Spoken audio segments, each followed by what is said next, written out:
Approximately 1 year after Nick's graduation from the academy, an unusual gateway opened to another universe, where another Earth ruled by an unusual species of mammals unknown to Zootopia, humans, are the dominant species, while the species of Zootopia still live in the wild, savage, and uncivilized. At first, both worlds would be cautious with each other, but would soon learn of each other's past and accept one another, with humans sometimes visiting Zootopia and mammals sometimes visiting the human world. However, the big learning for the citizens of Zootopia would be a company called Disney, and how in 2016 released a full-length animated feature film about the events of the missing mammals. Word would get around to the ZPD of this news, and surprise every officer in the precinct, especially Officers Hopps and Wilde, who are now closer friends than ever and are honored to be movie stars, even if it was in another world. The mammals would learn more about Disney and how their history of movie making, merchandise, and theme parks led them to be the best of the best. With Disney realizing that the world they created turned out to be real, they would want to share some of their magic with the mammals. 9 months later, in January 2019, 3 months before Zootopia's 3rd anniversary, Disney comes up with a plan to share a beloved Disney Parks classic with the Zootopians that has been loved for over 45 years.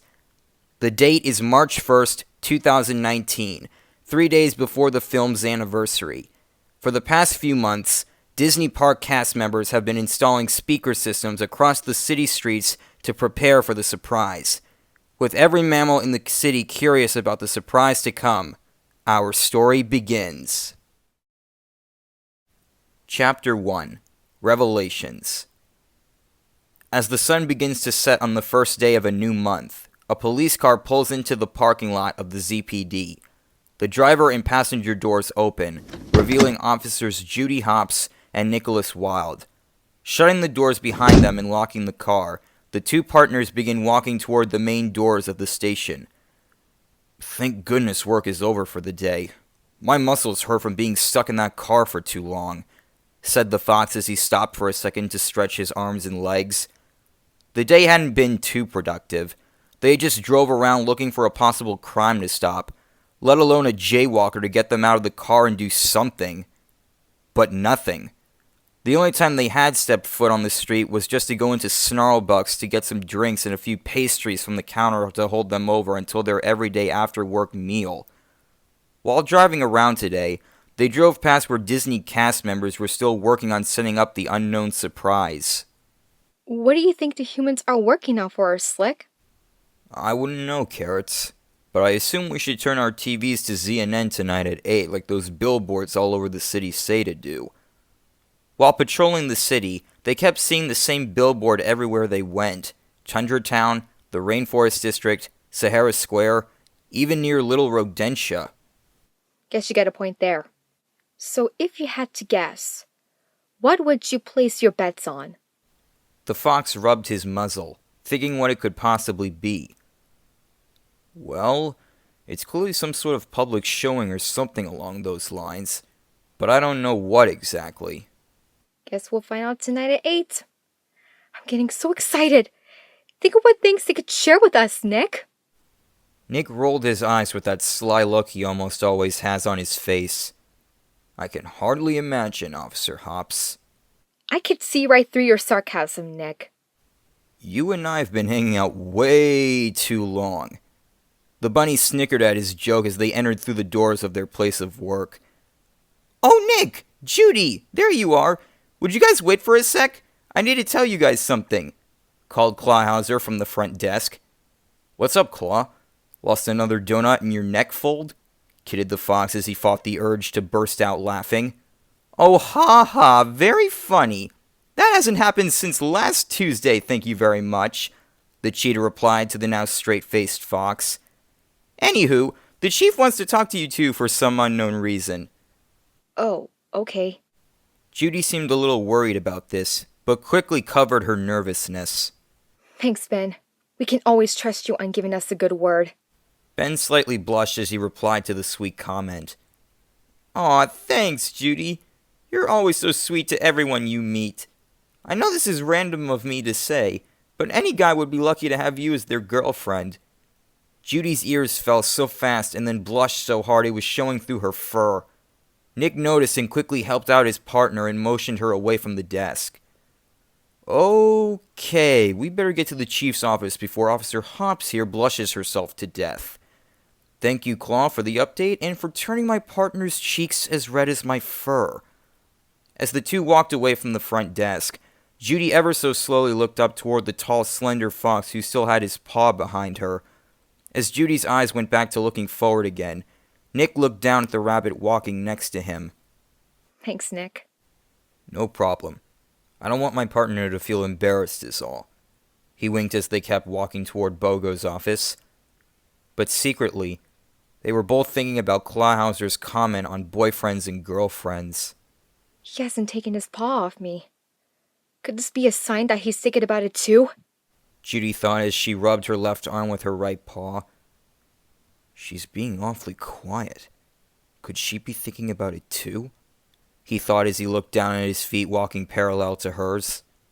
Are you okay, Nick? You're being awfully quiet. Normally you're very chatty. Nick decided to hide his emotions just like he did on the gondola when the two of them first met. I'm fine, but the real question is, Judy, are you okay? Me? I'm fine. Judy, are you okay? I'm trying to say I'm fine. Judy, are you okay? Judy, are you okay? Are you okay, Judy? Judy, are you okay? Judy, are you okay? Are you okay, Judy? She started to snicker at the fox attempting to pull off a Michael Jackson. Seriously, Nick? You've been hit by a smooth criminal, replied the fox as he put two of his fingers in a gun position and aimed them at her. Boom. She decided to play along and do the next best thing. Bleh. Blood, blood, blood, and death. She couldn't help but let out a laugh after falling to the floor. Still an effective trick, huh, Slick? Absolutely, he said as he helped her back to her feet and continued walking. Eventually, the two would reach Bogo's door and open it to the water buffalo sitting at his desk on the phone with an unknown caller. He gestured for them to come in, and the two smaller mammals took a seat in the giant chair in front of the desk as he finished the call. Nick spoke first once the phone clicked back into its placeholder. You wanted to see us, sir? Yes, I did, Wilde, said Bogo in his deep, low voice. Is something wrong, sir? Asked Judy with a quizzical look on her face. No, Hopps, everything is fine. But I wanted to discuss your job performances. Nick and Judy's eyes slightly enlarged, and the two partners gulped simultaneously, hoping that this wasn't going to end badly. You two have been working a lot ever since you became partners. A little too much, wouldn't you say? Judy took the role of lead speaker. We're just doing our job, sir. Coming in every day, doing as we are told, and bringing justice to the city. And I appreciate that. But as much as I know you two love working together and helping out, everyone has to have a break at some point. So, I've decided to give you both a leave of absence. Nick and Judy sighed in relief. Judy did agree that they have been working non-stop all this time, and as much as she loved doing her job, she agreed with Bogo that it was time for a little break. Nick was the most relieved that at long last, he was finally going to be able to relax and sleep in, instead of waking up every morning before dawn to clock in on time. You two have until March 10th to relax and enjoy yourselves. I expect you two bright and early come the following morning on the 11th. Thank you, sir. We'll be there, said Judy with a smile on her face. Very good. You two are dismissed, said Bogo as he gestured them to leave. They would walk back toward the front of the building where Clawhauser was now dabbling with his smartphone and listening to Gazelle music. Hey guys, how'd it go back there? Ben asked in curiosity. Oh, it was fine, Claw. The chief said that we have time off until the 11th, Nick answered as he placed his paws in the pockets of his uniform. Ben would be surprised for a moment, but quickly recovered by putting a smile on his face. Oh! Well, have fun, you two. See you soon, I guess. See you soon, Ben. Maybe if the chief is nice enough, he'll let you attend a special surprise coming in a few days. Which we'll be learning about tonight. Don't forget you two. We won't. Good night, Claw. See you soon. Nick smirked as he saluted Ben.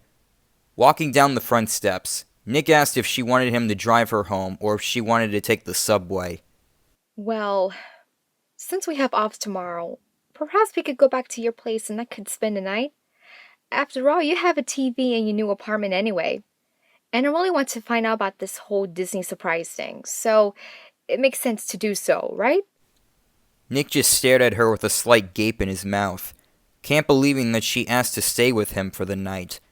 She had come over plenty of times in the past to hang out, but she never asked to spend the night before. Yeah, sure, Judy.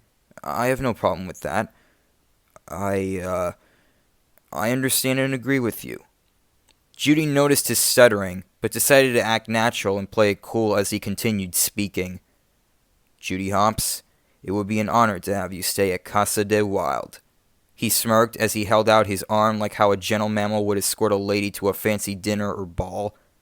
Judy would smile and take his arm. It's my pleasure, Nick. It was a short walk from the subway station to Nick's apartment.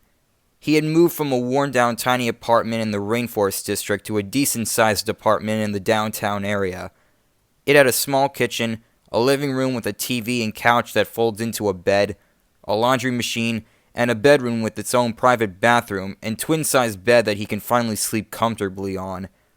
Before this, they had gone back to Judy's apartment to get her some stuff she needed for the night and a fresh pair of clothes for the morning. As the two walked up the stairs to the apartment door, Nick was still thinking about the whole anyone would be lucky to call you their girlfriend thing. I want to tell her, but I don't want to force it down her throat. Man, this is more difficult than when I tried to get out of the missing mammal case. As they reached the door, Nick inserted the key into the lock and opened the door to his humble abode. Judy entered after Nick, and she was amazed at how neat the place was. She also noticed the strong smell in the air, that she assumed was his scent. She actually didn't mind at all. If anything, it made her feel more comfortable sleeping here, knowing that the mammal she trusts her life with the most is sleeping on the opposite side of the living room wall. Can I get you anything, Carrots? For a second, she was lost in her mind, but quickly caught the question and returned a reply. Huh? Oh, no, I'm good. Thanks for asking, though. We should probably check the time. Right. He looked at the microwave clock, hoping that they hadn't missed it. 7:48. We have approximately 10 minutes before the announcement is made. Great. I didn't want to miss it. Well, even if we did miss it, it probably would have been uploaded to Zootube shortly afterward. Good point. Everything that first airs on TV eventually does end up online. Nick responded by throwing his paws in the air, but enough where his elbows were bent at 90-degree angles.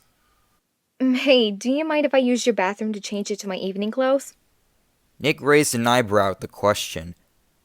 You're spending the night. Why would I not let you do that? Judy quickly realized her mistake of even asking and laughed. I guess you're right about that. But to answer your question, you may. Thanks. I'm also going to wash my face and brush my teeth, so I'll be there for a few minutes. I'll get your bed ready and set up the TV while you're doing that. Thanks, Nick. You really are the best. I try, he said while smirking. As she closed the door to the bathroom, he surprisingly continued the sentence. To not act like an idiot who wants to express his feelings for you. He sighed while rubbing his paws over his eyes and then sliding down the kitchen wall. Eventually, he got up and knocked on the bathroom door. Hey, Carrots, I'm going to get dressed into my evening clothes as well, okay? Sure thing, Nick. She replied from the other side of the locked door. How come you're telling me this? Well, I just thought I'd let you know that I only sleep in boxers. No shirt. Is that okay? I don't see a problem with that. Go for it, Slick. Alrighty then. Get ready to see a fox chest when you get out of there. Har har, replied the rabbit while brushing her teeth. Nick quickly took off his uniform and slipped on his night boxers, which were covered in carrots. He bought them as well as ones with rabbits on them so he could always be reminded of her. even after they departed their separate ways for the evening. But he didn't care if she saw them. If anything, it'll be another clue to her saying he has feelings for her that are ready to be released. He then went back to the living room, set up the couch bed, and turned the TV to CNN like the billboards said to do. As Judy emerged from the bathroom wearing her night clothes, she found Nick laying on the couch watching the news. Hello there, she said to the half-naked fox. Nick looked in her direction and decided to play another joke. Officer Hopps, you are a bold one, he imitated in a low voice. She once again caught on to his joke. They had spent so much time together, it's like they knew one another so well they didn't have to guess. Wow, first Michael Jackson, now Star Wars? I believe you are the bald one here, Officer Wilde, she replied with a smug face. Nick sat up laughing, impressed that even she could have guessed that meme. You know me well, Carrots. For that, you get a gold star. No thanks, I already have a badge. That's 1,000 times better than some lucky gold star. So what time is it now? Nick looked at the clock displayed in the corner of the TV. 7:57. 3 minutes to go. Don't worry your cute little... He quickly corrected himself. Sorry. I meant... Don't sweat it, Nick. Considering how close of friends we've become, I think you've earned the right to call me that on occasion. Nick in surprise smiled at the sentence spoken to him by the rabbit. His mind was throwing signs at him saying, she wants you, and to tell her how you feel. Anyway, we still have 3 minutes until it comes on. You're completely fine. The rabbit giggled and walked over to the couch to sit on it with her partner, excited to find out what Disney had been working on getting ready for the past 3 months. A minute felt like an eternity, as they waited anxiously for the big reveal. Judy couldn't help but look over to Nick, peering down at his cream-colored chest, captivated at the thought of how soft and fluffy it looked. Although his eyes were focused on the news, Nick could see out of the corner of his eye that she was looking at him. You like what you see, Fluff? I knew you couldn't fight the urge to stare at me like that. Keeping a straight face on and focusing his eyes on the TV. Judy immediately looked away as her ears dropped at the speed of a bullet. I was actually looking at your boxers. I like them. With the little carrots on them, they're very cute. 30 seconds left until it came on. Nick's thoughts were racing if now would be a good time to hint at it. After a few moments, he gathered the courage and thought, I'll do it. Rubbing his neck, he spoke.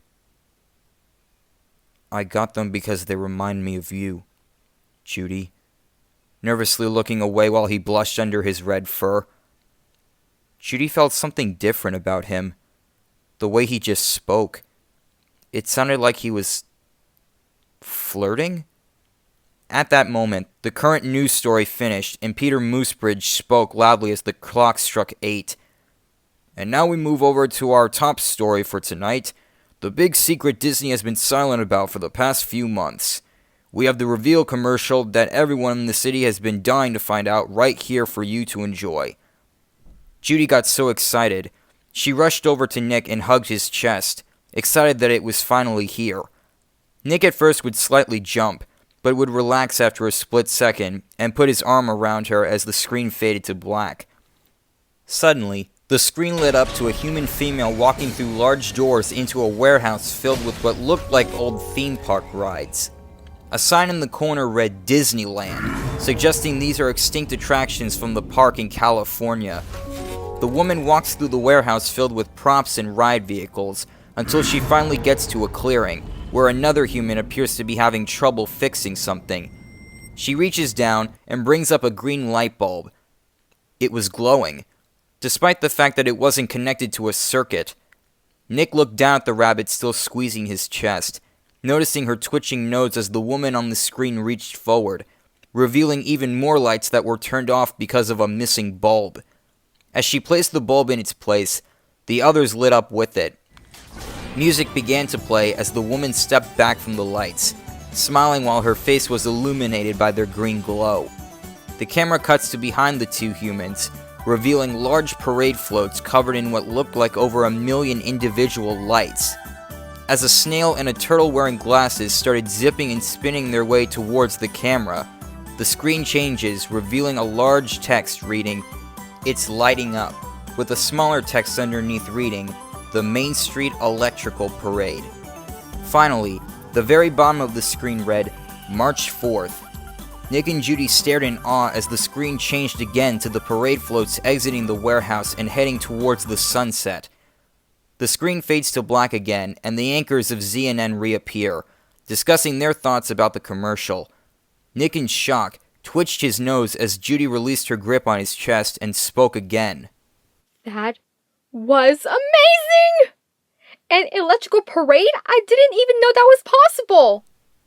Neither did I, replied Nick as he still processed what he just watched in his mind. They then rewinded the broadcast back to the commercial to examine it further. They then questioned how many lights there were, and how much electricity was required to run them all.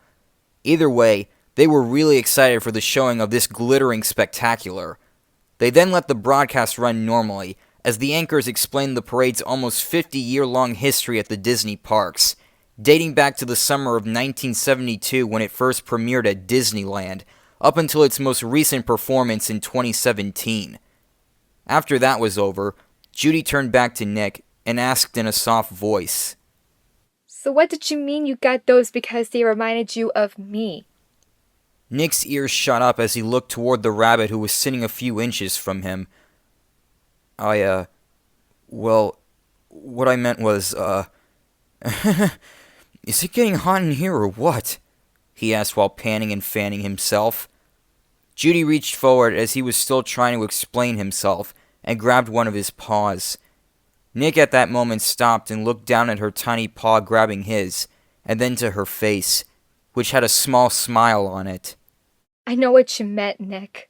And I know why you've been acting strange since we got back to the station." You do?"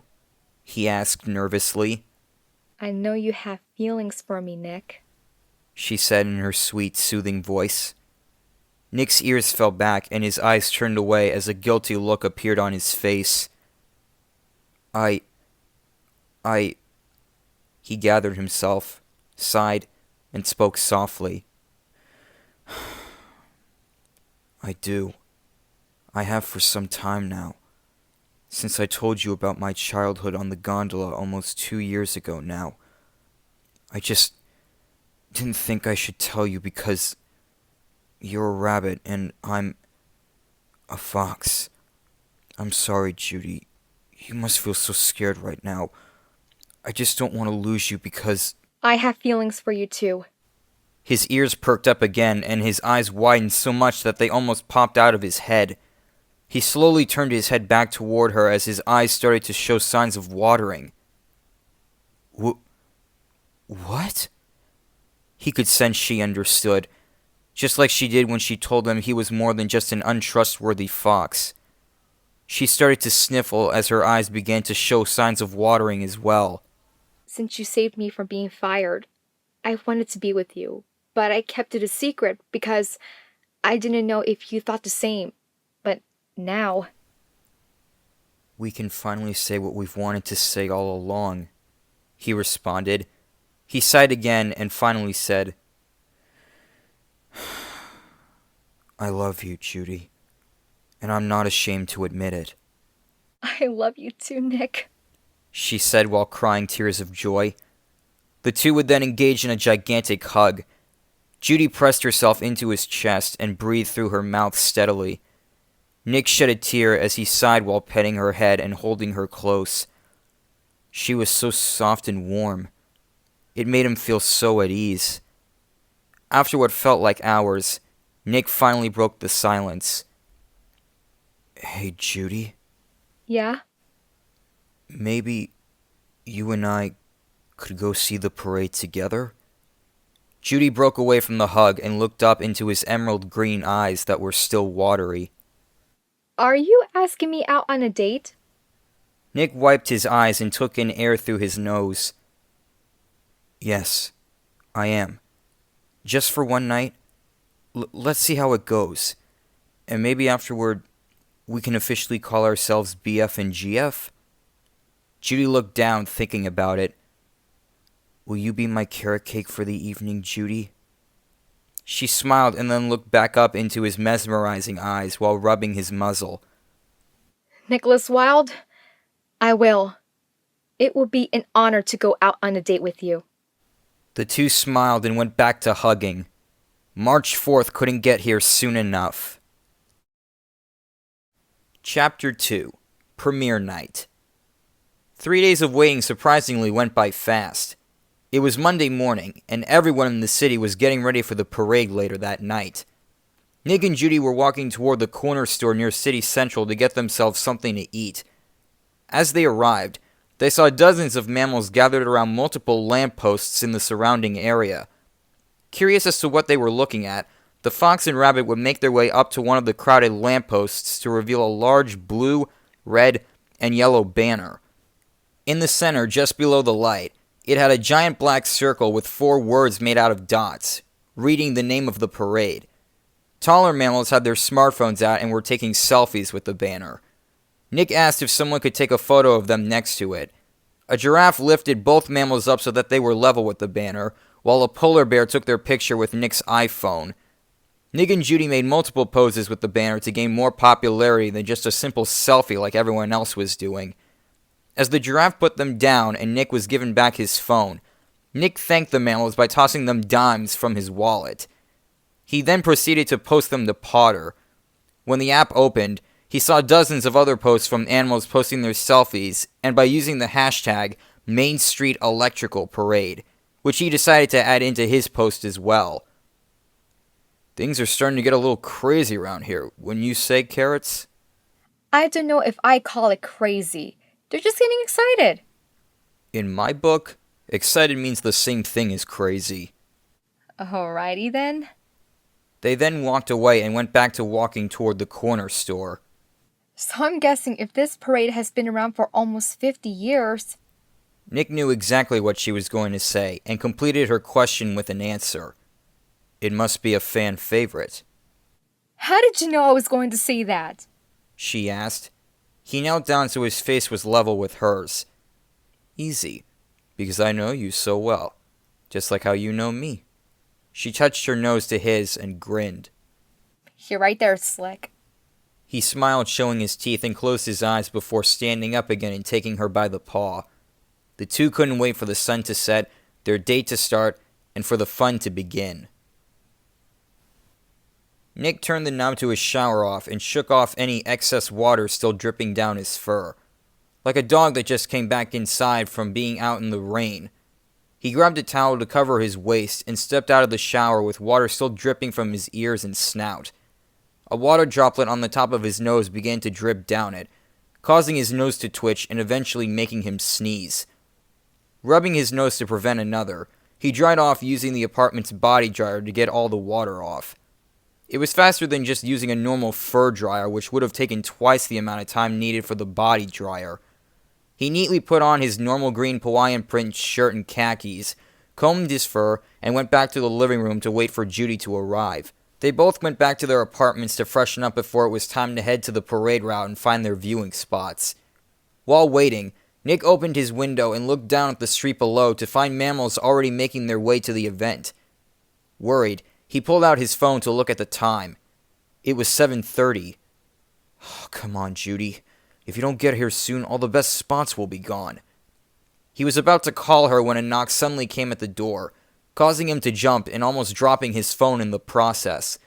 He quickly ran to the door to let her in. Oh, Judy, there you are. For a split second, I was starting to think you weren't coming. Do you really think I'd pass up our first date, Nick? It was a joke. How could you not get that? I was just pulling your tail, you dumb fox, she said while walking into his home. Nice to see I wasn't the only one who was planning on wearing their casual outfit for the date. Well, it is a parade viewing, Carrots. I don't expect to see anyone dressed in a tux when we get there. But if I'm being honest, whoever does is kind of a jerk. The rabbit saw his point and couldn't help but let out a giggle. Everything suddenly went quiet in the room. The only sound that could be heard was the sound of the chatting mammals' stories below, already on their way to see the parade. Nick looked everywhere but at her, anxious about what the night could hold for both of them. Judy could see right through him and decided to break the silence. You're scared, aren't you? Of course I am. Aren't you? No, what's there to be scared of? Well, he spoke while rubbing his arm with his paw. What other mammals will think of us being together, since, you know. We're different species. And a predator and prey to add to that problem. Plus, what if I do something idiotic during the date that causes you to leave? Nick, I would never leave you. You know that. She replied while walking toward him.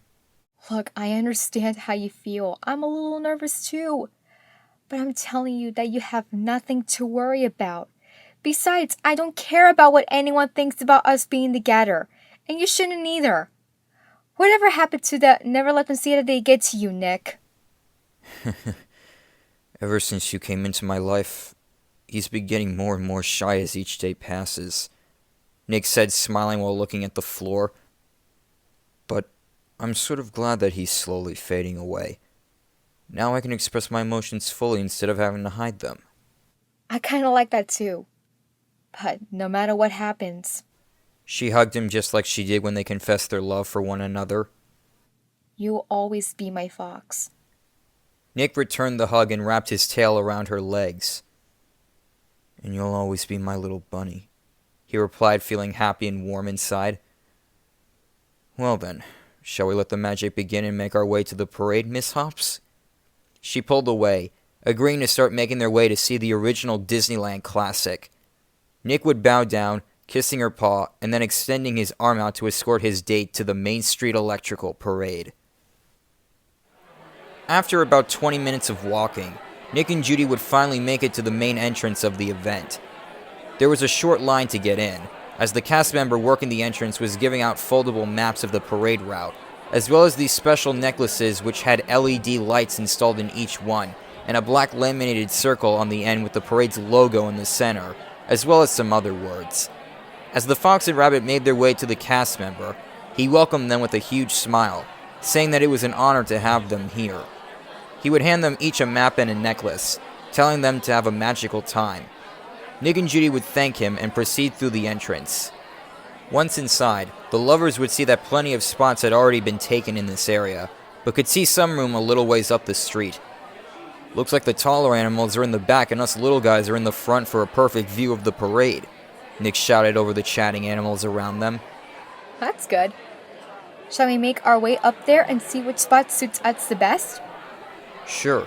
Let's go before someone takes them. Nick and Judy would make their way to the empty seats on the sidewalk without any trouble of others getting there before they could. He would politely help her sit and would then sit down to her right. Nick then pulled out the map he was given by the cast member and examined it. The Main Street Electrical Parade. The most electrifying parade in Disney history. Judy continued reading. Nick would open it to reveal a map of the city, with a dotted red line running through it and some facts about the parade off to the side. That must be the route it will be taking, Judy hypothesized. It says it'll be starting near the heart of the city, make its way down, and eventually end up in Savannah Central in front of the ZPD and City Hall. Speaking of which, where are we exactly? Judy asked, feeling completely lost by the crowds. Nick looked around and eventually found a street sign. Well, what a coincidence. We're right on Main Street. Really? That's perfect then. It is the Main Street Electrical Parade after all. Judy laughed at the pure luck that had been handed to them. What time is this supposed to start? 9 o'clock is when the parade steps off downtown according to the map. I'm guessing that it'll take about 30 minutes for it to reach our area. He pulled out his phone to check the time. It's 7:54 now, so we have about 90 minutes until it reaches us here on Main Street, Nick concluded. 90 minutes? Oh, that's too long a wait. She grumbled while stomping her foot on the pavement. Well, it's a good thing we got here early. Otherwise, we couldn't have gotten such good seats, he replied, trying to ease her frustration. Yeah, but it's still too long. Judy wasn't really the patient type. especially when it came to things that she was looking forward to. I guess I'll play on my phone to pass the time while we wait for this thing to arrive. Nick honestly kind of agreed with her, but he knew it would be worth it in the end. 30 minutes went by and Nick was starting to get bored even more. Then, as the clock struck 8:30, a loud voice spoke from the surrounding speakers. Ladies and gentlemen, boys and girls, welcome to this special presentation of the Main Street Electrical Parade. Since 1972, this spectacular festival pageant of nighttime magic and imagination has been lighting the hearts of millions across the human world, as well as lighting up the night at Disneyland, Walt Disney World, Disneyland Paris, and Tokyo Disneyland. We are now just 30 minutes away from the parade stepping off downtown. We encourage you to safely find your seats so you may fully experience this glittering Disney classic. Once again, please find your seat so you can enjoy the shining jewel of the Disney Diamonds. The Main Street Electrical Parade will begin in just 30 minutes. Thank you. You getting excited, Carrots? Do you not remember me grabbing onto you when the commercial for this thing first aired, Nick? Yeah, I remember. What about you? You excited for this thing to start? Of course. But it's gonna be even better, knowing that you'll be sitting right next to me as I watch it go by. He spoke over the loud crowds. That'll be the same with me, Nick. Nick smiled and went back to looking around. He then saw a popcorn cart coming their way. At the sight of it, he heard his stomach growl. He had forgotten to eat dinner before they left. Surprisingly, though, Judy didn't hear it. Wow, this crowd is so loud her sensitive ears can't even hear my stomach when she's right next to me, he thought secretly. He then tapped her on the shoulder. Hey, I'm gonna get me some popcorn. You want me to get you some? No thanks. I had dinner at my place. You go ahead. Alrighty, just checking. Getting up from his seat, the slender fox walked over to the cart to buy himself a small box of popcorn to hold him over. She smiled watching him wait in line to pay for his snack. My child, a familiar voice spoke from behind her. She turned around to see Mr. Big and Frou-Frou sitting behind her in the paw of a polar bear. Mr. Big! Frou-Frou! Judy! It is you! Squeaked the rabbit's tiny friend. Judy then stood up and kissed the ring on Mr. Big's tiny finger, followed by her getting a single kiss on each cheek from the crime boss. It's good to see you guys again. May I ask, what are you guys doing here? Asked the rabbit in curiosity. We're here to see this parade. What about you? Frou-Frou asked. Same. As you can probably see right over there, Nick is here with me. Mr. Big was surprised to see Nick at a public event, especially one as big as this. That actually surprises me. In all the time I've known him, Nicky normally doesn't go out that much. Wonder what made him come here. Judy blushed a little. Well, let's just say that I'm not only here to watch the parade. What do you mean, my dear? She looked back at the fox finishing his purchase and turned back to the two Arctic shrews. Nick and I are actually on a date right now. Oh my goodness! Shut up! Frou-Frou said in excitement. Wait, did he ask you or did you ask him? He asked me. Frou-Frou got so excited she almost fell over. Mr. Big, on the other hand, stayed calm, but was so happy to hear this news. And if all goes well, we could become BF and GF after this. Judy jumped. I'm very proud of you, my dear. Nicky truly is a keeper. I think you two could make a very cute couple. Judy blushed, thanking him. Judy then turned back to the street real quick to check up on Nick. Upon turning around, he was already walking back to his seat. Upon sitting back down, Judy would speak to her date. Nick, look who's sitting behind us. The rabbit said while pointing behind them. Nick looked behind them, surprised to see Mr. Big with his daughter. Oh, Mr. Big. Wow, this night is just one coincidence after another, isn't it? He joked towards the bunny and two Arctic shrews. It's good to see you again, Nicky. I'm proud of you for stepping out of your comfort zone and asking this wonderful girl out on a date. Nick smiled and thanked his old friend. "Thank you, sir. I guess that whole confrontation back in 2016 was a good thing after all, huh?" "I completely agree, Nicky," he affirmed while thinking back on that day. You two are welcome to join us if you like. Judy politely offered. No. You two are on a date. We wouldn't want to bother you. Daddy and I would just enjoy the performance from back here. Frou Frou kindly replied while rejecting the offer. "It's probably for the best, Judy. We don't want anyone bothering us, even if they are close friends," Nick said. Judy was a little disappointed, but agreed with him nonetheless. A few minutes passed, and then the same voice from 15 minutes before came over the loudspeakers. "Ladies and gentlemen, boys and girls, in just 15 minutes, get ready to clap and dance along as Disney invites you to enjoy the magic, the music, and the memories of the Main Street Electrical Parade as it lights up the heart of Zootopia. Please join us for this glittering Disney classic, beginning in just 15 minutes. Thank you." Judy grabbed Nick's arm, shaking it, more excited than before they sat down. She then shivered, shaking Nick in the process after being hit by a blast of cold air.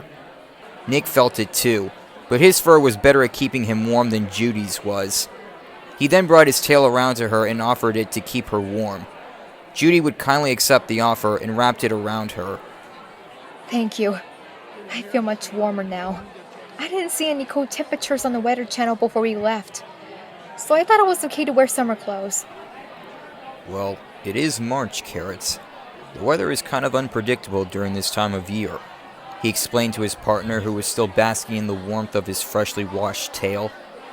He secretly enjoyed the feeling of her paws rubbing through the fur on his tail. Nick would pull her in close and offered her the last few pieces of his popcorn. While she took the last few kernels, Nick could sense someone was watching them.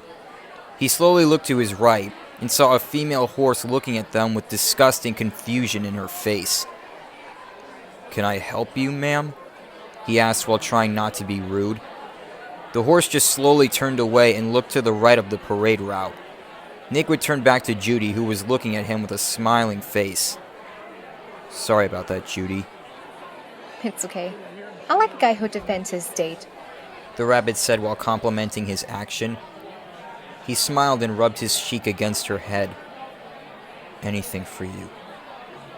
Another 10 minutes would pass with very little happening. A few cast members would walk by, some making sure animals were finding their seats, while others were selling exclusive merchandise. Another came by holding a circular sign and camera. Judy and Nick took the sign to pose for a picture, and asked Mr. Big and Frou Frou if they'd like to be part of it. The four would pose for several pictures before Nick would pay for 2 copies of each photo, so that Mr. Big and Frou Frou could have their own. Then, the same voice from the first 2 announcements came on for a third time. "Ladies and gentlemen, boys and girls, in just a few minutes, you will experience one of the most unique pageants presented anywhere in the entire human world, the Main Street Electrical Parade. This sparkling fantasy recreates scenes from many of Walt Disney's most memorable film classics in over 500,000 colorful, twinkling lights. Powered entirely by batteries, some of the brilliant parade units measure up to 18 feet in height and over 100 feet in length, and together stretch for almost 1/4 mile. Each parade unit sets its own musical atmosphere by interweaving synchronized, electronically synthesized familiar Disney melodies with the continuous electrical parade theme in electro-synthomagnetic musical sound. Through the magic of light and sound, you will see Alice in Wonderland, attend Cinderella's ball, and relive the exciting adventures of Pinocchio. You'll view many members of the famous Disney character family, including the 7 Dwarfs, Goofy, and of course, Mickey Mouse. You'll even meet Elliot, a 40-foot dragon from Walt Disney's musical film Pete's Dragon. We hope you'll enjoy the unusual, electrifying magic and exciting fantasy of the Main Street Electrical Parade, beginning in just a few minutes. Thank you." I like how the announcer acknowledges the children here too, and not just the adults. Judy said, complimenting the voice over the speaker, even though it was already over. Kids are just as important as adults, I will give you that. Speaking of kids, hey Frou-Frou, my apologies for not asking before, but how's your daughter? Oh, she's been perfectly fine. 15 months old, just started to walk. Really? That's great! Any words yet? She's getting there, but nothing of real words yet. The Arctic Shrew said to the bunny. Nick found the girls talking interesting. So this is girl gossip, he thought while avoiding the urge to turn his head toward the girls. He rocked his head from side to side and raised his eyebrows for a split second to show that he thought it was decent. Meh, I've heard worse. He checked his phone for the time. He hadn't touched it since they arrived, so it was still at a full charge. It was 8:57. 3 minutes until the parade starts, he said as the girls finished up their conversation. Immediately after he finished his sentence. Ladies and gentlemen, boys and girls, it's almost time for the Main Street Electrical Parade. To enhance your viewing experience, the lights of Zootopia will be dimmed, and the area will remain in darkness for the duration of the parade. We ask for your own safety and convenience that you enjoy tonight's performance by remaining in one location until the lights return to normal, as well as refraining from the use of video camera lighting for the safety of our performers. We also ask that after the parade is over, that you make your way to Central Plaza in front of City Hall for a special opportunity you'll only be able to experience for tonight. Aerial lights will be dimmed, so you may fully experience this glittering Disney classic. Please try to remain in the same area until the lights return to normal. Thank you. I guess we should make our way down there afterwards, huh, Nick? Sounds good to me. I can stay up all night. I am nocturnal after a... His eyes then caught sight of a familiar face. Are you okay, Nick? Yeah. Hold on, I'll be right back. She let go of his tail as he got up and walked to the opposite side of the street. Judy looked in the direction he was walking and saw a fennec fox wearing a black shirt with a red stripe extending vertically on its right side. Upon getting closer, Nick yelled out, "Finn?" The small fox was munching on a churro he purchased from a passing cart. When he turned in the direction, he heard his name and saw his former partner in crime walking toward him. "Oh, great," Finnick mumbled under his breath. "What are you doing here?" asked the taller fox. "I came to see this thing. Big whoop. Why do you always make a big deal out of everything?" Finnick complained. "I'm not making a big deal out of this. You're the one making a big deal. I just came over to say hi since we haven't seen each other in a while." He extended his paw, and the fennec fox returned the gesture by shaking it with his own. "It's good to see you too. So, what are you doing here?" "I'm here on a date, as a matter of fact," the red fox replied with a smile. "A date? Nicholas Piberius Wilde on a date? I find that a little hard to believe." "Well, why don't you look right over there for me, will ya?" Finnick looked across the street to see the same bunny that helped the two of them get the jumbo pop that one time. She waved at him as soon as he caught sight of her. He politely waved back and looked back to Nick. "Oh, Nick, you sly fox. I had a strange feeling that the two of you would eventually end up together. After all, opposites attract, right?" "Well, we're not BF and GF yet. This is just our first date." The fennec fox looked at him with a confused look. "Well, what are you doing standing over here talking to me for? Go be with her, you dumb fox." All right. I just wanted to catch up. Hope you enjoyed the show. Son. He snickered as he walked back to his seat on the sidewalk. Finnick rolled his eyes and went back to eating his churro.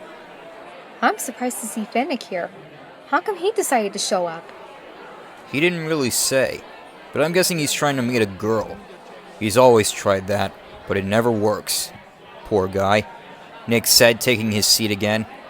Judy laughed at his comment and wrapped herself back up in his tail. Oh, wanting more, huh? What? It's so soft and warm. She replied warmly while rubbing her cheek into his tail fur. Nick chuckled. You know, if you want, you can always climb your way into my lap and give my tail a rest while still being warmed, he offered through a smile. Perhaps another time when we're not waiting for something to arrive. While enjoying the warmth of his tail, both hers and his ears twitched as the voice boomed again from the speakers for the final time. Ladies and gentlemen, boys and girls, the Main Street Electrical Parade has just begun in downtown Zootopia and will be arriving in Savannah Central in just 60 minutes. Thank you. Everyone on Main Street clapped and cheered. Even Judy and Nick screamed in excitement, knowing that the Main Street Electrical Parade was on its way. Chapter 3. Lights, Music, and Magic. About 30 minutes later, everyone on Main Street noticed that the lights in the area down the street suddenly went off. As this happened, the animals in that area started cheering and shouting at the top of their lungs so loud, it was almost like they were right next to them. Upon seeing this, the mammals in the still lit area gasped and waited impatiently for the parade to start. Judy grabbed Nick's arm as her nose twitched and she began to jump in excitement. What just happened? Why do I hear screaming? Asked Mr. Big, who didn't have as good a view as the bunny and fox. The light's down. The street just turned off. The parade is coming! Exclaimed Judy, filled with more excitement than she ever felt since she joined the ZPD. Careful there, Fluff. Don't hurt yourself getting all excited like that, Nick said, trying to calm her down. I could see the lights now, sparkling and beautiful. She exclaimed to let out some excitement, despite that it was still building up in her head. Not as beautiful as you, Judy, he said in a soft, calming voice. Same goes for you. Except when I mean that, I mean... I get it, he interrupted her while chuckling in flattery. His chuckling made her laugh for a few moments and then eventually stopped. Another cast member with a picture frame and camera came walking in their direction. Nick asked Judy if she wanted to take some more photos, with Judy replying saying that she wants as many pictures as they can get. Nick raised his paw in the air and waved it around to attract the cast members' attention. He would grab one side of the frame with his right paw, while she grabbed the other side with her left. After a few pics, Nick would once again have his card swiped to pay for the photos, which would be mailed to them in a few days. Nick placed his paws in his lap and then looked over her to his left to look down the street. Judy looked down the street as well, and then back at him, reconsidering his offer from earlier. Nick? Yeah? Do you mind if I sit on your lap? Absolutely, he softly replied. Judy would crawl her way into his lap. Nick embraced his arms around her and warmed the bunny with his love for her by placing his cheek on top of her head, slowly rubbing it to show his affection. You know I love you, he spoke softly to Judy, closing his eyes and enjoying the moment. I love you more, she replied in her sweet voice, also closing her eyes while rubbing his muzzle. All of a sudden, their ears went straight up as a low-pitched sound began blasting from the loudspeakers above, followed by what sounded like a whistle, and finally, music. Everyone started gasping and squealing as Main Street was enclosed in the wonder of the music. A lot of mammals began pulling out their phones and switching them to the camera app to record the performance. After a few seconds, all went silent, and the next thing they heard would forever be sealed in their minds. Ladies and gentlemen, boys and girls, Disneyland proudly presents our spectacular festival pageant of nighttime magic and imagination. In thousands of sparkling lights and electro-sympathetic musical sounds, the Main Street Electrical Parade. At that moment, the lights turned off and everyone screamed at the top of their lungs. Lions roared, wolves howled, and elephants blew their trunks. Nick and Judy also joined in on the screaming and raised their paws in the air. A wave of nostalgia from the parade swooped over everyone in that moment, even though it hadn't truly arrived just yet. The music began building up after a few seconds and finally cut to the main theme, Baroque Hoedown. Cast members who were walking the streets raised their hands and light sticks up and started clapping over their heads, signaling everyone to do the same. Eventually, everyone was clapping along to the beat of the music. Nick would grab both of Judy's paws, but making sure that her palms weren't touching his. He then clapped his and her paws together so they were clapping simultaneously. However, the clapping would only last for 1 or 2 verses. About 2 minutes after the music began, something caught the attention of everyone's eyes. From around the corner of the street, a bright light emerged from the darkness, and turning the corner, puffing along the street with smoke coming out the funnel and pistons pumping, was a steam locomotive all decked out in thousands of miniature LED light bulbs. Everyone once again screamed as they finally caught eye of the first float in the parade. Following directly behind the engine was a large drum that had 2 figures on it, one at the base and one on top. Nick may have night vision, but they were so far away that even he couldn't tell who it was just yet. Oh my GOSH! Daddy! Look how beautiful it looks already! Exclaimed Frou Frou to her father. My, if it's that bright from here, I can only imagine how bright it will be when it's right in front of us, he judged. The drum also had text on it that every few seconds changed from one to another. Nick had to admit, this music was very catchy and dance-worthy to say the least. He started tapping his foot and nodding his head along to the rhythm. Judy noticed and decided to tease the dancing fox. Are you dancing, Mr. Wilde? No, just tapping my toes to the beat. There's a difference. Well, it's very cute in my opinion. She teased as she focused her attention back to the oncoming parade. Once it got close enough, they heard a whistle coming from the train, and then saw someone inside driving it that they couldn't see before. After about 4 minutes, the train was about 15 feet in front of them, and they could see everything much clearer. Not only were the lights impressive alone, but they were all fading on and off, dancing along to the music. The music now could also be heard coming from the float itself. As the train passed by in front of them, they finally caught a glimpse of who the engineer was. It was Goofy. As he tapped his fingers along the steering wheel of the float, he grabbed a rope and blew the whistle again. He then turned to his right and saw Nick and Judy sitting together. Goofy waved at them, blowing them each kisses and then focusing on everyone else. Following immediately behind the tender of the train at the base of the drum float was Minnie Mouse, who was clapping and clicking her heels along to the music as well. Nick and Judy noticed that her dress was covered in lights as well, which shocked them even more at the technology used in the parade. All the mice around them in their viewing areas began squeaking in excitement to see their kind involved in the parade. Minnie would wave to them and then turning around to look at the figure standing above the drum. As everyone looked up to see who it was, everyone smiled to see the big cheese himself, Mickey Mouse. As he and Minnie exchanged gestures, Minnie eventually blew him a kiss, and in return, Mickey created a huge heart with his white gloves and sent it back to her. Catching one more glimpse to the right of the train, Mickey caught sight of the fox and bunny sitting so close together. Covering his mouth at the sight, and then once again creating another huge heart with his gloves for them, and then finally blowing them both kisses. Hi, Mickey! Screamed Judy from under Nick's muzzle and waving to the mouse, with Nick waving to him soon after. Mickey would wave to everyone one last time before heading to the left side of the drum. OMG, they noticed you guys together! Screamed Frou Frou, who was a little jealous. As the drum passed in front of them, a large text made out of orange lights read, Disneyland Presents, and quickly changing to another made of white lights reading the parade's logo, Main Street Electrical Parade. Nick would slightly shake Judy's shoulders in excitement as the parade had officially begun. On the opposite side of the street, Finnick was also impressed by the lights and music. Even he found himself at one point clapping and dancing along to the electronic soundtrack, which Nick thankfully couldn't see since he was behind the float when he did so. That way he could avoid getting made fun of by his friend the next time they saw each other. What came next was a familiar sight from the trailer.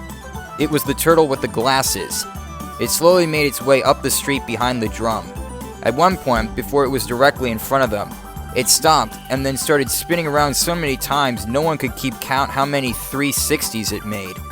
As it made beeps and boops, it then turned around and started going backwards. Oh wow, Nick exclaimed. I can only imagine how dizzy the humans driving those things are when they come out of them after each performance, Nick presumed. Next was a hot pink snail with a shell that had blue and green stripes. It approached the opposite side of the street and shook itself in front of the mammals who were watching it. It then turned around and continued moving forward, turned 90 degrees to its right, and headed straight for them. It got so close, Judy slightly jumped, hitting Nick's chin as it stopped about 4 feet in front of them. Judy quickly calmed down as she, Nick, and everyone around them waved and said hello to the snail. It then turned slightly to the left, and then to the right to see more mammals. Then, it focused its attention on the fox and bunny, and bowed its head down at them. Nick and Judy were surprised that the float could even do that, and would bow their heads back. It then lifted its head, spun around in front of them a couple of times, and then continued making its way up the street. I noticed there are some sort of clear plastic casings around the lights. Judy saw as the snail was still in front of them. I wonder what their use is, Nick responded to Judy's statement. I don't know.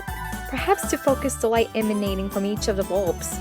Judy questioned as they looked down the street again to view the next float coming their way. A large blue mushroom with a yellow stem came rolling its way toward them. On top of the mushroom was a butterfly, flapping its wings up and down ever so slowly. At the bottom was a ladybug, smiling straight ahead. Judy and Nick noticed that the theme of the music slowly changed as the float approached them. They then remembered back to one of the announcements saying that each unit had its own unique style of the parade's theme. Every so often, a few lights hidden on the float would quickly turn on and off in the blink of an eye, to give it the effect of magic that had been sparkled over the floats. Immediately following behind it was a firefly wearing a propeller cap and with its tail glowing. It made high-pitched noises that were synced to the music as well. It slowed down as to not hit the mushroom float ahead of it, and then turned around and looked towards a figure. As the firefly approached it, it was revealed to be a white rabbit, wearing a shirt with a heart in the center outlined in lights. He was carrying a watch with hands moving every which way. As he danced along the street, a female voice called for him. As he looked back in the direction of the voice, Nick and Judy would do the same. Another mushroom like the one before approached them, only this one was yellow with an orange stem. On the front was a purple and pink striped cat with wide eyes and a large smile that kept disappearing and then reappearing at the base of the mushroom. Looking up, on top of the mushroom sat a girl wearing a blue skirt and with gold hair flowing down her neck. Her name was Alice. As she waved, she spoke to everyone she saw. Hello there, everyone. Wasn't it a beautiful golden afternoon today? And isn't it such a lovely night? I see so many beautiful smiles down there and up there. Acknowledging the larger mammals whose heights exceeded the float.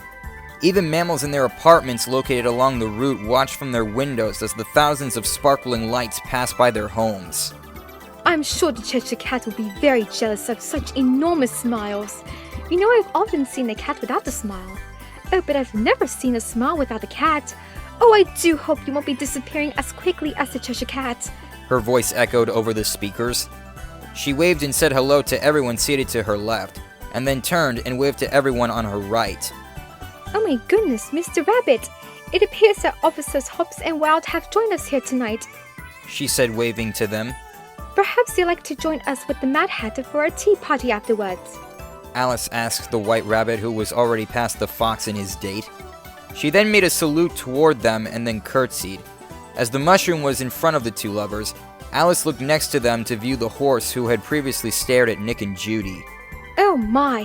Why are you wearing the Queen's favorite color, red? How do you do, miss? Alice spoke. That is the proper thing to say when you meet the Queen of Hearts.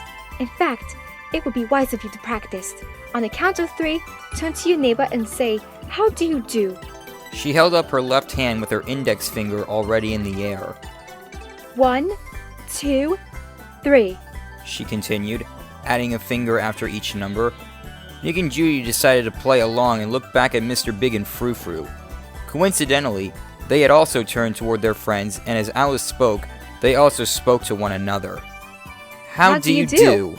The 4 friends said to one another as the float rolled past them. I'm sure the Queen will be quite pleased. Alice said as her voice slowly faded away. Trudging behind her was a light green centipede with legs moving alongside of it. The sight of all these bugs going by made Nick think of Bugburger. As he thought this, Judy would hear his belly rumble over the music and sound effects from the floats. You okay there? Judy asked with a giggle in her voice. I'm fine, but I think I'll grab a real meal after this is over, he replied. A second snail approached from behind the centipede, except this one was orange and had red and white triangular patterns on its shell. Behind the second snail was a third mushroom that was red with a blue stem. On top of this one was a blue caterpillar who kept asking the question, Who, you? On the back of the float was a frog. Its tongue flew from its mouth and sucked in a fly. Finally, bringing up the rear of the Alice in Wonderland unit was a second turtle, only this one was wearing a sun hat instead of glasses, and following immediately behind it was a second firefly, which looked the exact same as the first one, except some of the lights were in different colors. The two floats would face each other and get so close that it looked like they were about to hit one another. They'd look at each other for a split second, shake their heads, and then spin around before heading straight again. A short break between the two units allowed everyone to talk to each other before the show continued. I'm really enjoying this, Nick. My favorite so far has to be the first snow float that came up to us. What about you? Judy asked Nick from below his muzzle. I'd have to say the train pulling the drum at the beginning, mainly because I want to get into the cab and blow the whistle, he said while remembering the time they snuck into Doug's lab and she let him blow the horn of the old subway car. You know, Nick, you may be in your 30s, but sometimes you have the heart of a kid. Why, thank you for the compliment, Miss Hopps. I like that about me, to be honest. I feel that you shouldn't completely forget the feeling, but just act like an adult most of the time, he said to the rabbit. You, on the other hand, still need to work on that. But since you're younger than me, I'll let it slide. The music slowly changed again, and what came next was a mouse's dream. Literally. Walking down the street came 4 mice dressed nicely and wearing fancy hats. The mice around Nick and Judy began squeaking again as they approached. 2 mice went to the left side, and 2 went to the right. They first greeted the mice watching from below everyone else, and then focused on the normal-sized animals. One of the girl mice walked directly to Judy and Nick, curtsied, and then gave Nick a kiss on the nose. Blushing at what just happened, the male mouse came up to them, held out his paw for Judy to hold, and kissed it. Nick decided to be cheeky and brought her paw away after the mouse kissed it, teasing him to back off from her before smiling and laughing at his own comment. They'd exchanged waves one more time before they walked off. Looks like we got the royal treatment, huh? Nick joked. As much as I like to be noticed, I don't need the royal treatment. Long green vines stretching outward suddenly appeared, and on the other end was a carriage that looked like a pumpkin. On the front was a driver who waved to everyone as a fancy man would. Inside the carriage was a woman with a sparkling blue dress and glass slippers, and was lovely as her name, Cinderella. Cinderella waved majestically as she held her hands together, pleased to see everyone in the audience that night. Nick and Judy were especially amazed at this float, questioning how the lights on the rotating wheels didn't get tangled up as the float moved. Riding on the back of the pumpkin carriage was Cinderella's fairy godmother. Wearing a blue dress with a hood, she waved her magic wand around to prevent the carriage from turning back into a normal pumpkin. Marching behind the carriage were men wearing fancy clothing and hats, carrying poles that were holding up lights to represent a ceiling. Below the lights were 4 women and 4 men dressed for the ball, each with their own partner.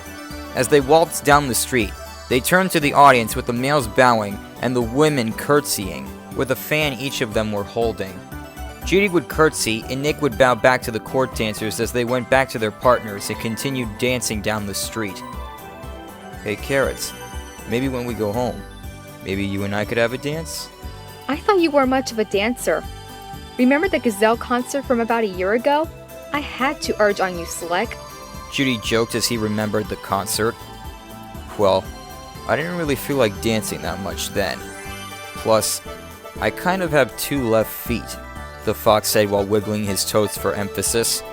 She giggled as they moved since her feet were on top of his. Next came a staircase with a fountain and a chandelier in the center.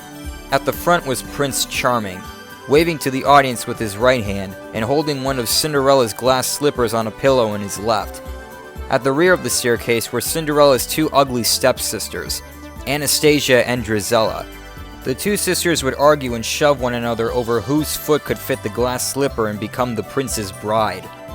It's a good thing none of my 275 brothers and sisters aren't like that. Otherwise, things would have been pretty crazy growing up in Bunnyborough. Nick chuckled at her comment and rubbed her shoulders. Next came more court dancers just like in front of the staircase, waltzing and dancing under the ceiling of lights being held by men.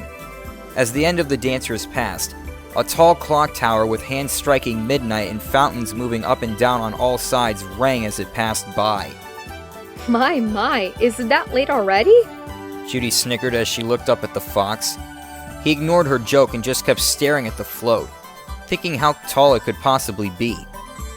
I'll bet $100 that this is the tallest float in the parade, Nick judged privately. It was as tall as the giraffes around them watching it go by. Around 18 feet, he thought as it passed by in front of them. The material on the bottom of the float acted like a mirror and showed everyone in it as it passed by them. Nick and Judy saw themselves in there for a moment and joked about how they were part of the parade as well before looking down the street to see what was next. A pirate ship with a skull on the front of its bow and waves splashing along its sides sailed straight ahead with two figures on deck. One of them was the boy who will never grow up, Peter Pan, dressed in green and carrying a tiny sword on his belt. The other was his arch enemy, Captain Hook, who was pulling out his sword to fight the boy who was trespassing on his ship. Suddenly, from the sides, the ship fired its cannons and blew smoke straight into the faces of the mammals watching the float go by. It eventually was in front of them, and it fired smoke again, straight into Nick's face. Judy was too low for the smoke to hit her, despite that the smoke went around the top of her ears, which were pressed against Nick's cheeks. Nick coughed with a smile on his face as the smoke quickly cleared and he could see clearly again. Captain Hook and Peter engaged in a sword fight for a few moments before Peter would get the upper hand and sneak behind Hook. Behind the wheel of the ship was another pirate with paint and makeup all over his face, who was too busy steering the ship to get in on the action. A small rowboat came up behind the ship with Captain Hook's first mate, Mr. Smee, rowing the oars and protecting a treasure chest behind him. Mr. Smee would reach down into the boat and pull out a spyglass. As he looked around, he eventually would spot the ship in front of him and continued forward to try and catch up to his captain. Rowing forward again, 4 girls with fairy wings came dancing up behind him carrying staffs with round lights on the ends of each. Each fairy was wearing a different colored dress: pink, purple, blue, and orange. The fairies would grab hands and spin in a circle like if they were playing Ring Around the Rosie. Separating during the spin and walking forward a few feet, they turn around and wave to someone behind them. Turning in the direction the fairies were waving, they would see another fairy dressed in green and carrying a green wand, waving toward her fellow fairy friends. Her name was Tinkerbell, a fussy tinker fairy who lived in Pixie Hollow. She was standing on top of a large pink flower located at the front of the float, which had large green leaves with different colored flowers behind it. A trail of pixie dust swooshed from behind her all the way to the end of the float. As the trail ended, she waved her wand around to try and get the trail to swoosh again, but to no success. She kept waving it and hitting it, trying to get it to work, but it was no use. Tinkerbell stuck her tongue out the wand and stomped on the flower before crossing her arms in a pouting position. "Having a little trouble there?" Nick shouted toward Tinkerbell. Hearing him, Tink would turn to the fox and shrug. As she did so, the pixie dust trail swooshed behind her, causing her to smile and turn back to Nick and Judy, waving her wand at them and then turning to the left side of the street and doing the same thing. She's a fussy one. Vogel would never approve of her as an officer. Judy spoke as she turned around and spoke to the fox. No, he would not, he smiled while looking down at her. Another short break between the two units allowed everyone to once again chat for a minute or two. Nick decided to pull out his phone and text Finnick, who was still sitting across the street. "How you liking the parade?" "Meh, it's okay, I guess." "Oh, come on. You know you're liking it." "Ugh, fine. Yes, I'm enjoying it. Happy?" "Maybe." "How about you and your lady? We're both loving it." "Good for you, Slick." The two foxes then put their phones away and went back to their own business. As Nick did so, Judy grabbed his paw and rubbed it against her cheek, sighing in comfort. I'm really enjoying this, Nick. Thank you for taking me here. The rabbit spoke in her caring voice. You're welcome, Nick responded while kissing her forehead. Are you sure we had to wait until after this is over to officially call us a couple? She asked while looking down the street at the next unit slowly approaching. I think it's the safe thing to do. Why? Do you want to say it now? Well, I'm just saying that I don't see any reason not to. We already know we both love each other more than the world itself. And I don't see any way this could go wrong for either of us. She confessed while rubbing her thumb over his paw pads. True, but I still think it's the best course of action at the moment. Okay? Alright. I trust your judgment. She sighed as she looked up to him, seeing his eyes light up as the oncoming lights glistened in his pupils. The sound of the music changed to a sort of whistle noise as a mine train came rolling toward them. At the front of the cars was Dopey, the silly dwarf with large ears from Snow White and the Seven Dwarfs. He was wearing a mining cap and nodding his head back and forth while tapping his hand against the side of the mine car to the beat of the music. As he drove past, the back of his car and the other 3 cars were filled to the top with diamonds. Judy smiled while looking up at Nick, who was still looking at the passing cars. If he was still in the scam business, I'll bet he'd like a bunch of those for himself. Judy thought privately. Dancing behind the train were 3 more of the 7 dwarfs, Doc, Happy, and Grumpy. Doc was carrying a lantern, while Grumpy and Happy were carrying wooden buckets that were also filled with diamonds. Dancing with them was the fairest in the land and the first Disney princess, Snow White. She picked up her yellow dress and skipped along the street, exchanging pleasures with the dwarfs. She then turned to Nick and Judy and said hello to them. From behind them, Frou Frou cried out to her saying that she loves her. Snow White would walk up to her and exchange a few words to the small shrew before turning to Mr. Big. Mr. Big bowed and then held out his hand. Snow White leaned forward and ever so carefully kissed his ring. Nick and Judy would look back and would both smile at the sight of their friends getting some attention for once. Snow White would then skip away and go back to dancing with the others. Driving next was a large diamond mine where the 7 dwarves worked from dawn to dusk every day. In the mine were the remaining 3 dwarves, Sleepy, Sneezy, and Bashful. Each were carrying a pickaxe and mining for more diamonds.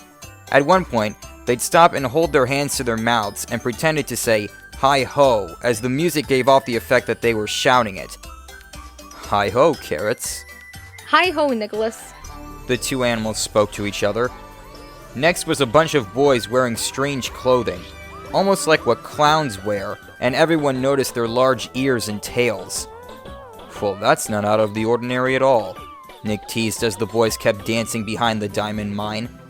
They then started making sounds like those a donkey would make. Oh my goodness, they're half human, half donkey. Judy laughed as they danced ridiculously in front of everyone. Following the dancing donkey boys was a float with a pink tent in the front, a large blue teapot with a door behind it, a rotating red pool ball, large Indian statues holding cigar boxes in their hands with actual cigars behind them, several flags hanging above all these features, and a roller coaster track running down the entire float. In the front of the float under the pink tent was Pinocchio, the wooden puppet who was brought to life by the blue fairy and became a real boy. He was sitting on a small wooden stool and moving his arms and legs around in the air having fun. Hanging above him from his umbrella was Pinocchio's best friend and conscience, Jiminy Cricket. To the right of the front of the float next to him was another donkey boy, acting silly like the others before. Following the first Pinocchio float were more donkey boys, dancing and interacting with the audience. Some came over to Nick and Judy and danced strangely in front of them, then jumping in the air and high-fiving each other. One turned to Nick and held out his hand for him to hit back. Nick played along and gave him a high five. He then pranced back with the other donkey boys before the next float arrived. On the front of it was a large, creepy-looking funhouse face that you'd find at an amusement park. It was wearing a green and blue bowler hat and had a large smile, showing its teeth on top. Luckily, its eyes weren't moving back and forth, so no one would be freaked out even more. Behind it was a green ice cream cone, a rotating green pool ball, a two-dimensional Ferris wheel with kids riding it, a blue lighthouse with a spinning light on top and white diagonal stripes on its sides, a cupcake with pink frosting and a cherry on top, and more flags hanging from a string above the float. A third and final gap between the units commenced, and everyone once again began talking. Isn't this parade beautiful, Daddy? Yes, indeed, baby. But are we sure there are only 600,000 lights in this parade? It looks like there are over 1 million. Mr. Big questioned while raising an eyebrow. It sure does look that way, sir. But if they say that's how many they are, then I guess they're telling the truth. Judy replied to him. Mr. Big replied while turning back to the street. It does seem a bit that way, Judy. But if you believe it, I'll believe it. Nick responded to her statement with a yawn. Don't fall asleep on me, Nick! Judy worried while slapping his face a couple times to wake him up. Foxes are supposed to be nocturnal, remember? Don't worry about me, Fluff. I'm not letting you finish this viewing alone. Coming up the street was a large green dragon with red wings and yellow spots. There was a boy riding on its neck who was speaking to everyone. Finally, another character who speaks in this thing. I thought Alice was the only one, Nick said, now fully awake. As the dragon came closer, his voice boomed over the speakers. Well, hi there. My name's Pete, and this is my friend Elliot. Say hello, Elliot. Elliot then blew smoke from his nostrils, causing animals around him to gasp in amazement. We flew all the way from Passamaquoddy to be here tonight. Now, if you think it's hard to say Passamaquoddy, well, you should try and spell it sometime. Do you think you can spell it, Elliot? Asked Pete to the dragon, who then blew more smoke to make him look like he was spelling. That's right. Passamaquoddy. Well, hello down there. Boy, some of you look really small from all the way up here. I wish I can stop and talk with you, but Elliot's in a big hurry. He wants to meet everyone. Hey, Elliot, why don't you say something to these fine folks? Elliot then made loud beeps and boops as he spoke to the audience. He just wished all of you a razzle-dazzle day.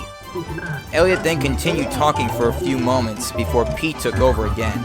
At this point, they were only 20 feet away from the fox and bunny sitting together. Have you ever seen a dragon before? Me either. At least, not until I met Elliot, and he's my best friend. He can do a lot of neat things too. He can fly, shoot fire, Pete explained as Elliot let out more smoke. He can even disappear. Elliot, want to show off for these folks if you disappear? Elliot obliged by once again blowing more smoke from his nostrils. Alright, everyone, on the count of 3, let's all shout out, Razzle Dazzle, and maybe Elliot will disappear. Ready? Pete then proceeded to do the same thing Alice did when she counted.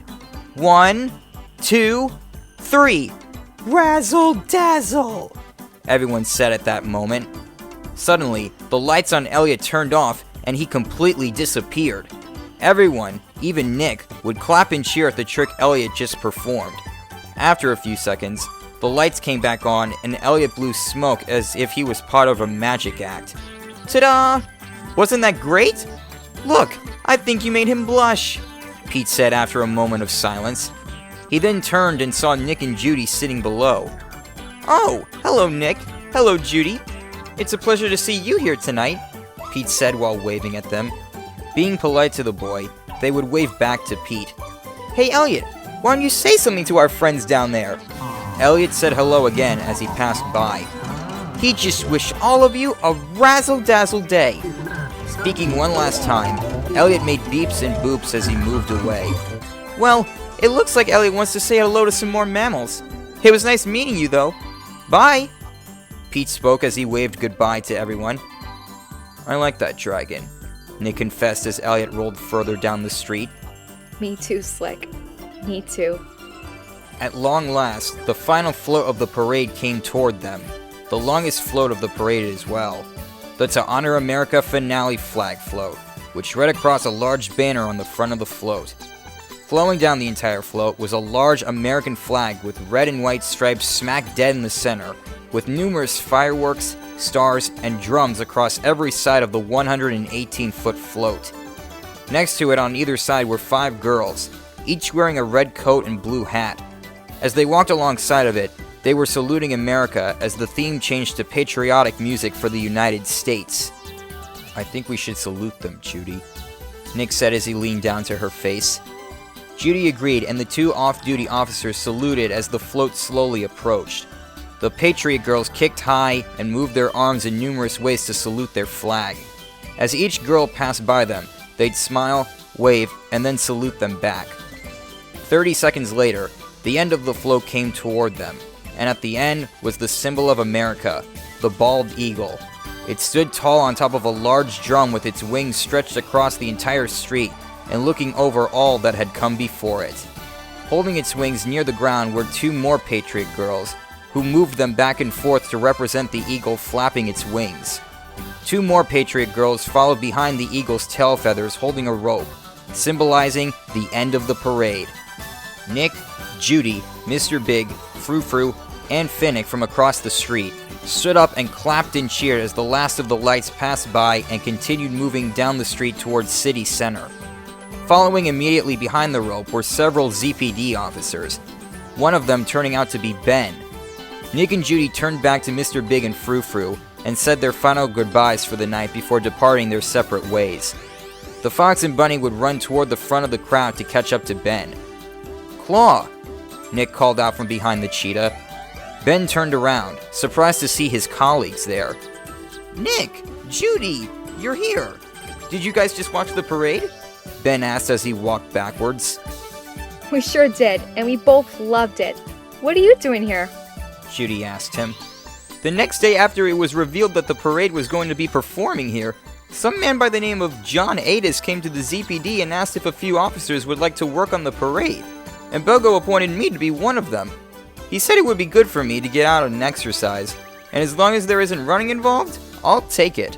He laughed. "So this is heading to City Center, right?" asked Nick, holding Judy's paw. "That's right. Everyone is most likely going to see what the next thing they have planned for us is," the cheetah confirmed as they kept walking behind the rope. "You guys are holding paws. I've never seen you do that before," Claw said while turning around, facing forward again. "We were actually on a date, Claw, and I believe now, since the parade is over, I think it's safe to say that we are officially N&J forever," Nick said while bringing her in close. Clawhauser squealed when he heard this and gave them his deepest congrats on them finally getting together. Nick would turn to his new girlfriend and smile. Judy in return would smile back at her new boyfriend and rested her head into his torso. "Well, babe, after this, would you like to come back with me to my place and spend the night again?" asked Nick to her. I like that very much. Babe. Judy said as she closed her eyes and lowered her ears in happiness. 30 minutes of walking later, they finally reached City Center. The Eagle passed by the ZPD and headed towards City Hall. From the top of the stairs, more ZPD officers, including Chief Bogo, watched as the parade came to an end before heading back inside the building. Once the end of the parade reached the right side of City Hall, the ZPD officers stopped and turned around to prevent the crowd of mammals from moving any further. As the Eagle entered the space between the two buildings, the Patriot girls stopped and followed the Eagle and marched behind it. Turning the corner and disappearing behind the building, the music would play one last time and would change to the finishing verse, before the same electronic synchronized voice from the opening announcements played again. The Main Street Electrical Parade. Everyone screamed and made their respected noises as the parade finally ended and the music played its ending verse. As the music ended and the lights of the city turned back on, everyone cheered and applauded the Main Street Electrical Parade.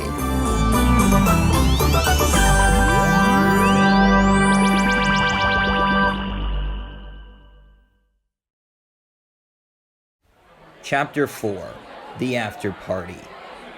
Ladies and gentlemen, boys and girls, we hope you enjoyed this special presentation of the Main Street Electrical Parade. We now encourage you to move to the front of City Hall for a special opportunity and gift from all of us at Disney. Please make your way to City Hall so you may experience a special opportunity that will only be presented for tonight. Thank you, the booming voice said over the speaker system. Doing as instructed, Everyone crowded in front of City Hall, waiting to find out what else Disney had planned that evening. Judy and Nick found themselves smack dead in the middle of the crowd in front of City Hall. Judy could barely see over the animals in front of them, which were luckily around Nick's height. Nick noticed her trying to jump up and down, trying to get a good view. "Need some help there?" Nick asked as he lifted Judy up and onto his shoulders. "Hang on tight up there, sweetheart." Thanks, babe. You really are the best. Judy sighed as she rubbed his head in content. Ladies and gentlemen, boys and girls, on behalf of everyone at the Walt Disney Company, thank you for joining us here tonight in Zootopia. And now, please welcome the head show director of Disneyland Park, John Adis. Everyone clapped as he made his way to the front steps of City Hall. Good evening, everyone. So, how did you like the show? Everyone clapped and screamed in response to his question. Excellent. We had a feeling you would enjoy it as much as the guests who visit us every day. We wanted to share something special with all of you for being so wonderful these past few months. And the first thing that popped into our heads to share with you from our parks was the old classic that has been loved by millions of guests since 1972. The Main Street Electrical Parade holds a special place in the hearts of children, teens, and even adults in our world, and we are pleased to announce to all of you, before anyone else, that beginning June 17th this year, the Main Street Electrical Parade will be returning once again to the place it began and belongs, Main Street, USA, at Disneyland Park. All the mammals clapped and cheered at the exciting news. Judy would clap so hard that it caused Nick's ears to twitch. We are so happy to be bringing this parade back once again, and you all are welcome to join us in celebrating this classic's second return home. And now, as a final tip of the iceberg, who feels that they didn't get a good enough look at the floats? Asked John. Mammals everywhere raised their paws or hooves in the air. I thought so. Then on behalf of all of us at the Disneyland Resort, we would like to bring out a few of our world-famous floats from the Main Street Electrical Parade. The main theme of the music began playing over the loudspeakers again, and the area where the parade went through suddenly opened, and out came Elliot, both turtle floats as well as the fireflies, and the main drum float with the engine pulling it. Each float would enter out onto the street as the crowds instinctively moved back to let them pass. Each of the floats would drive to a specific point around the plaza before stopping, and the music cutting off as well. We now ask you to take some photos and to get up close with our floats for an even more magical experience. Thank you all so much for coming, and have a wonderful night. As John walked away from the steps of City Hall, everyone would cheer and make their ways to take photos with the famous floats. Well, Judy, my foxy senses tell me that you want to take some photos. Shall we make our way over to the drum float since it's the closest? Asked the fox to his bunny. Your fox senses are correct, and absolutely. She smiled as he helped her down. Grabbing her paw, the new couple would stride for the red lights of the train.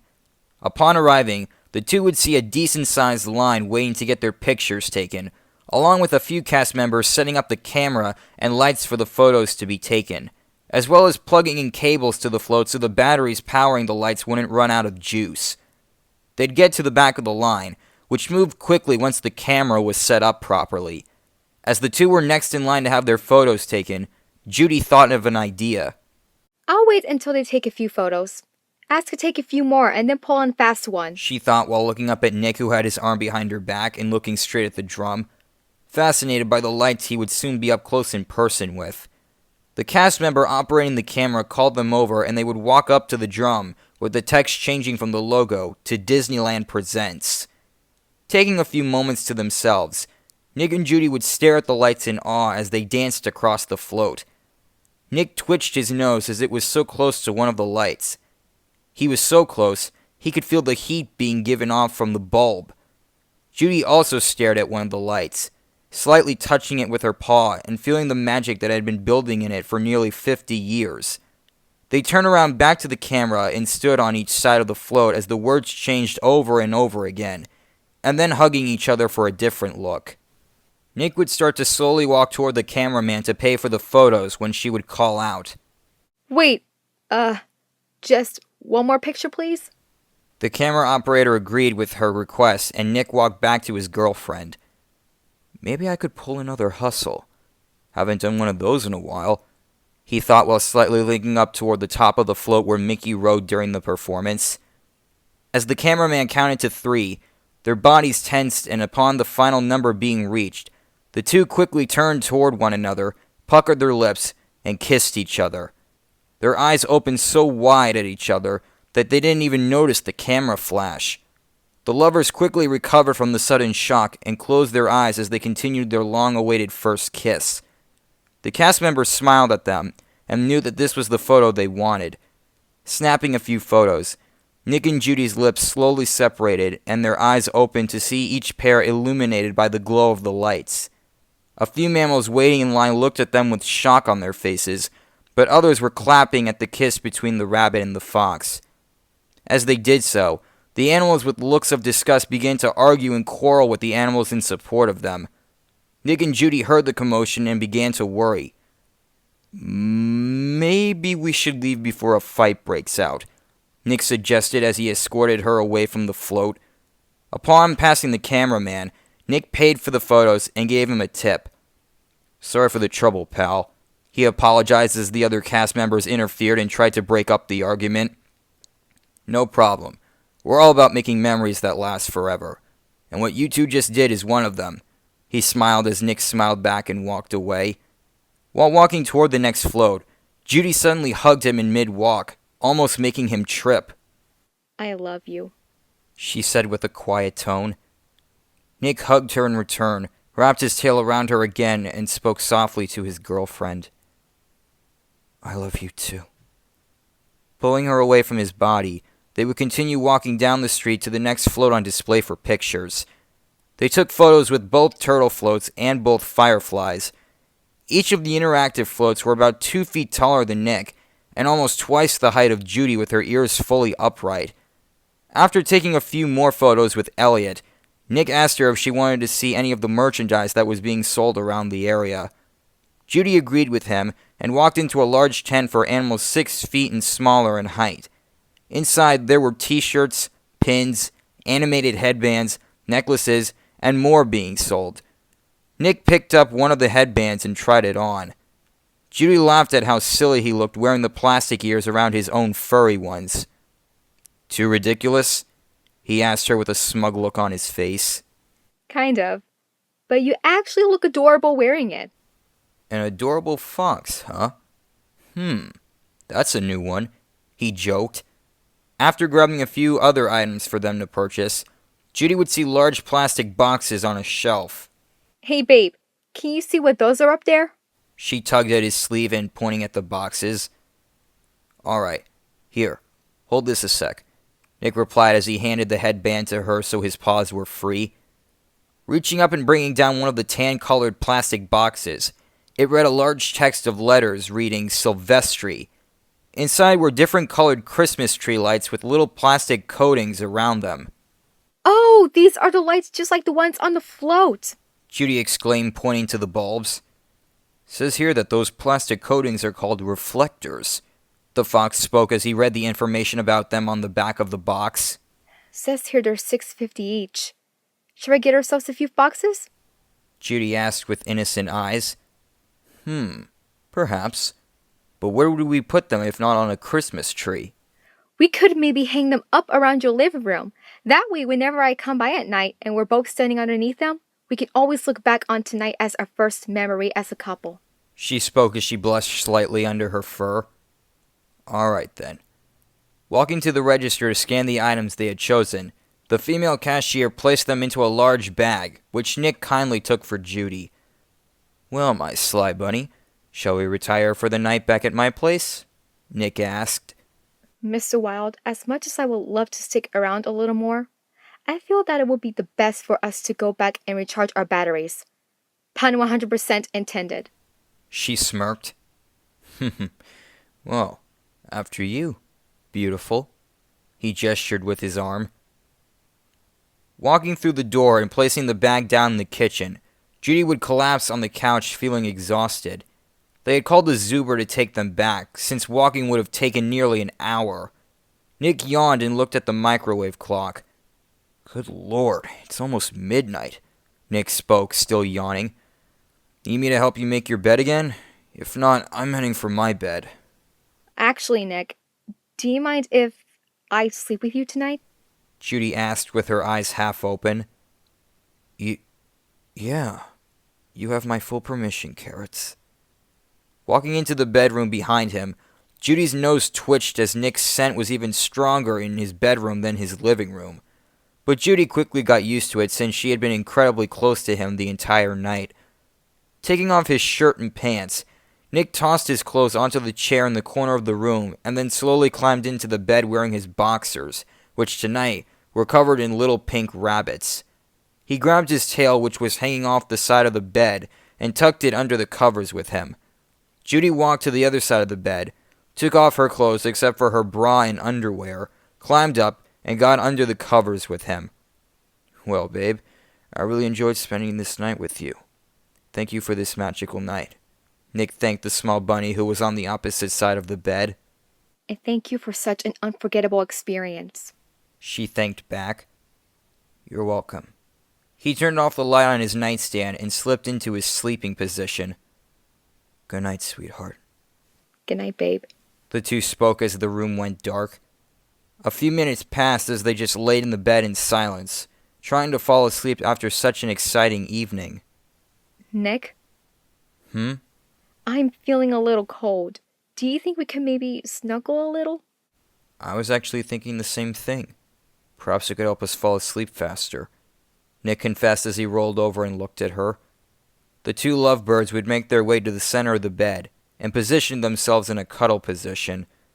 Judy, tucking her arms under his and around his back, while he brought his knees up, placed his arms behind her back, and placed his chin on top of her head as they laid in silence. I love you, my handsome fox. Judy spoke as she then leaned her head back and kissed him on the lips again. And I love you, my beautiful bunny, he replied while still kissing her. Settling down after a few moments, they would close their eyes and breathe slowly as they drifted to sleep, dreaming about the new memories they had made, about their nighttime magic.